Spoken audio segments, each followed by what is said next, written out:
नमस्कार। चलिए आज बात करते हैं एक बहुत ही दिलचस्प चीज के बारे में, अपना मानसिक टूलकिट बनाने के बारे में। हम देखेंगे कि कैसे सदियों पुरानी कहानियां और आज की मॉडर्न साइंस हमें मिलकर एक ऐसा टूलकिट बनाने में मदद कर सकते हैं जिससे हम जिंदगी की किसी भी चुनौती का सामना करने के लिए और भी मजबूत बन सकें। तो चलिए शुरू करते हैं। ये जो बात नेल्सन मंडेला ने कही है, ये हमें याद दिलाती है कि लचीलापन मतलब मुश्किलों से वापस उभरने की जो हमारी ताकत है वो कितनी ज़रूरी है। ये हमें सिखाता है कि हारना कोई फाइनल नहीं है, असली जीत तो हर बार गिरकर फिर से खड़े हो जाने में है। देखिए, बाहर की चुनौतियों से तो हम सब लड़ते ही हैं, पर कभी सोचा है कि क्या हो अगर असली लड़ाई हमारे अपने ही दिमाग के अंदर चल रही हो, उन सोच और धारणाओं से जो हमें आगे बढ़ने से रोकती हैं। और मज़े की बात यह है कि उन्हें बनाया भी हमने ही है। तो चलिए सबसे पहले इन अदृश्य दीवारों को समझते हैं जो हमें रोके रखती हैं। और इसे समझने के लिए एक बहुत पुरानी लेकिन बेहद शक्तिशाली कहानी है जो शायद हमारे सोचने का पूरा तरीका ही बदल दे। जरा सोचकर देखिए, एक विशाल ताकतवर हाथी, और वो बंधा है एक पतली सी रस्सी से। वो चाहे तो एक झटके में उस रस्सी को तोड़कर आजाद हो सकता है, लेकिन वो कोशिश तक नहीं कर रहा, बस शांत खड़ा है। ये देखकर एक आदमी को बड़ी हैरानी हुई। और पता है, यही तो इस कहानी का असली सबक है। वो हाथी असल में रस्सी से नहीं बल्कि अपने ही दिमाग से बंधा हुआ है। जब वो छोटा था तब ये रस्सी उसे रोकने के लिए काफी थी, और अब बड़े होने के बाद भी उसके दिमाग में यही बात बैठी हुई है कि वो इस रस्सी को नहीं तोड़ सकता। वो शारीरिक रूप से तो आजाद है, पर मानसिक रूप से कैद है। ये जो हाथी के दिमाग में रस्सी बंधी थी ना, इसी को साइकोलॉजी की भाषा में कहते हैं लिमिटिंग बिलीव्स या सीमित करने वाली धारणाएं। ये वो अदृश्य रस्सियां हैं जो हम अपने मन में बांध लेते हैं। अरे ये तो मुझसे नहीं होगा, या मैं इस काम के लिए बना ही नहीं हूं। अच्छा, इस बात को एक और मजेदार कहानी से समझते हैं। ये कहानी है एक जार में बंद पिस्सुओं की। अगर आप कुछ पिस्सुओं को एक जार में डालकर ऊपर से ढक्कन लगा दें तो क्या होगा? वो कूदेंगे और बार बार ढक्कन से टकराएंगे। कुछ देर बाद वो ढक्कन की ऊंचाई को ही अपनी हद मान लेंगे और बस उससे थोड़ा नीचे तक ही कूदना सीख जाएंगे। और सबसे हैरान करने वाली बात तो अब आती है, जब आप उस जार का ढक्कन हटा भी देते हैं ना, तब भी वो पिस्सू उतना ही ऊंचा कूदते हैं जितना पहले कूद रहे थे। मतलब वो एक ऐसी बाधा से कैद हो जाते हैं जो असल में वहां है ही नहीं। बिल्कुल उस हाथी की तरह वो भी अपनी ही बनाई हुई एक मानसिक सीमा में फंसकर रह जाते हैं। तो सवाल ये उठता है कि हम इन मानसिक रस्सियों को, इस अदृश्य ढक्कन को कैसे हटाएं?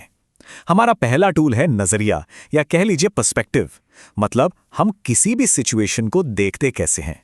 ये कहानी तो इसका एक बेहतरीन उदाहरण है। सोचिए, दो सेल्समैन एक ऐसी जगह जाते हैं जहां कोई जूते नहीं पहनता।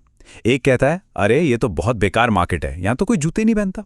और दूसरा कहता है, वाह क्या जबरदस्त मौका है, यहां तो किसी के पास जूते ही नहीं है, सबको जूते चाहिए। सिचुएशन एक ही थी पर नजरिया बिल्कुल अलग। और यही नजरिया तय करता है कि हमें कोई चीज मुश्किल लगती है या मौका। इस बात को एक और कहानी से समझते हैं। सोचिए, एक ही मुश्किल है, उबलता हुआ पानी। अब इसमें 3 अलग अलग चीजें डाली जाती हैं। आलू जो पहले सख्त था वो पानी में जाके नरम और कमजोर हो जाता है। अंडा जो बाहर से नाजुक था वो अंदर से और सख्त हो जाता है। लेकिन कॉफी बीन वो कुछ और ही करती है। वो पानी में घुलकर पानी को ही बदल देती है, उसे खुशबूदार कॉफी बना देती है। तो सवाल यह है कि जब मुश्किलें आती हैं तो हम क्या बनना चुनते हैं, आलू, अंडा या फिर कॉफी बीन? चुनाव पूरी तरह हमारा है। तो अगर हमें भी उस कॉफी बीन की तरह बनना है जो मुश्किलों को ही बदल दे, तो सवाल है कैसे? यहीं पर हमारा दूसरा टूल काम आता है, रोज की छोटी छोटी आदतें, या कह लीजिए दैनिक अभ्यास की शक्ति। पहला तरीका बहुत ही सिंपल है, एक ग्रैटिट्यूड जर्नल या आभार डायरी बनाना। इसका मतलब बस इतना है कि हम रोज उन चीजों के बारे में लिखें जिनके लिए हम शुक्रगुजार हैं। सुनने में ये बहुत छोटी सी बात लगती है, लेकिन इसका असर बहुत गहरा होता है। और ये सिर्फ कोई कही सुनी बात नहीं है, इसके पीछे बाकायदा साइंस है।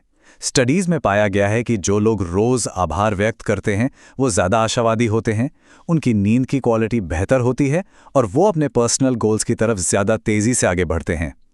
असल में ये हमारे दिमाग को अच्छी चीजों पर फोकस करने की ट्रेनिंग देने जैसा है। अब जो हमारा दूसरा अभ्यास है वो एक बहुत ही गहरे और प्राचीन भारतीय मंत्र से जुड़ा है जो हमें हमारे शांत स्वरूप से जोड़ता है। ओम शांति। ये सिर्फ 2 शब्द नहीं हैं। ओम हमें याद दिलाता है कि हम अपने नाम, काम या रिश्तों से कहीं बढ़कर हैं। हम एक शुद्ध चेतना, एक आत्मा हैं। और शांति हमारा असली स्वभाव है, वो गहरी शांति जिसे बाहर की कोई उथल-पुथल छू नहीं सकती। और ऐसे रोज की जिंदगी में उतारना बहुत आसान है। इसके लिए एक छोटी सी टेक्निक है जिसे कहते हैं ट्रैफिक कंट्रोल मेडिटेशन। बस हर घंटे अपने फोन में एक रिमाइंडर लगाइए और जब वो बजे तो जो भी कर रहे हैं उसे बस 1 मिनट के लिए रोक दें और मन में खुद को याद दिलाएं, ओम शांति, मैं एक शांत स्वरूप आत्मा हूं। ये दिन भर के तनाव और भागदौड़ के बीच एक रीसेट बटन की तरह काम करता है। और अब हम आते हैं हमारे सबसे पावरफुल टूल पर। ये वो टूल है जो बाकी सब पर असर डालता है। ये है हमारी अंदर की आवाज, मतलब हम खुद से किस तरह बात करते हैं। यही वो चीज है जो हाथी की उस अदृश्य रस्सी को या तो और मजबूत बनाती है या फिर उसे तोड़ देती है। ये जो कहानी है ना, ये हमारे मन के अंदर की लड़ाई को बहुत ही खूबसूरती से समझाती है। हमारे अंदर हमेशा 2 तरह के विचार चल रहे होते हैं, एक पॉजिटिव और एक नेगेटिव। एक तरफ गुस्सा, डर, शक है तो दूसरी तरफ हिम्मत, प्यार और खुशी। सवाल बस एक है, हम अपनी एनर्जी और अपना ध्यान किस विचार को दे रहे हैं, हम किस भेड़िए को खाना खिला रहे हैं। तो ये 2 भेड़िए क्या हैं? ये है हमारी सेल्फ टॉक, वो आवाज जो हमारे दिमाग में 24 घंटे चलती रहती है। एक भेड़िया हमें हमारी कमियों और उन सीमित धारणाओं की याद दिलाता है, बिल्कुल हाथी की रस्सी की तरह, जबकि दूसरा हमें हमारी ताकत और हमारी क्षमताओं के बारे में बताता है। तो सवाल यह है कि अच्छे वाले भेड़िए को ताकत कैसे दें? इसके 3 सिंपल स्टेप्स हैं। पहला, अपने नेगेटिव विचारों को पहचानिए, उनके बारे में जागरूक बनिए। दूसरा, उन्हें चैलेंज कीजिए, खुद से पूछिए क्या ये बात 100% सच है। और तीसरा, उस नेगेटिव विचार को एक ज्यादा पॉजिटिव और रियलिस्टिक विचार से बदल दीजिए।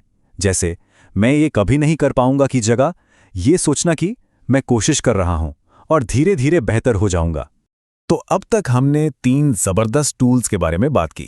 अब देखते हैं कि इन सबको एक साथ मिलाकर हम कैसे जानबूझकर अपनी मानसिक स्थिति को चुन सकते हैं और उसे बेहतर बना सकते हैं।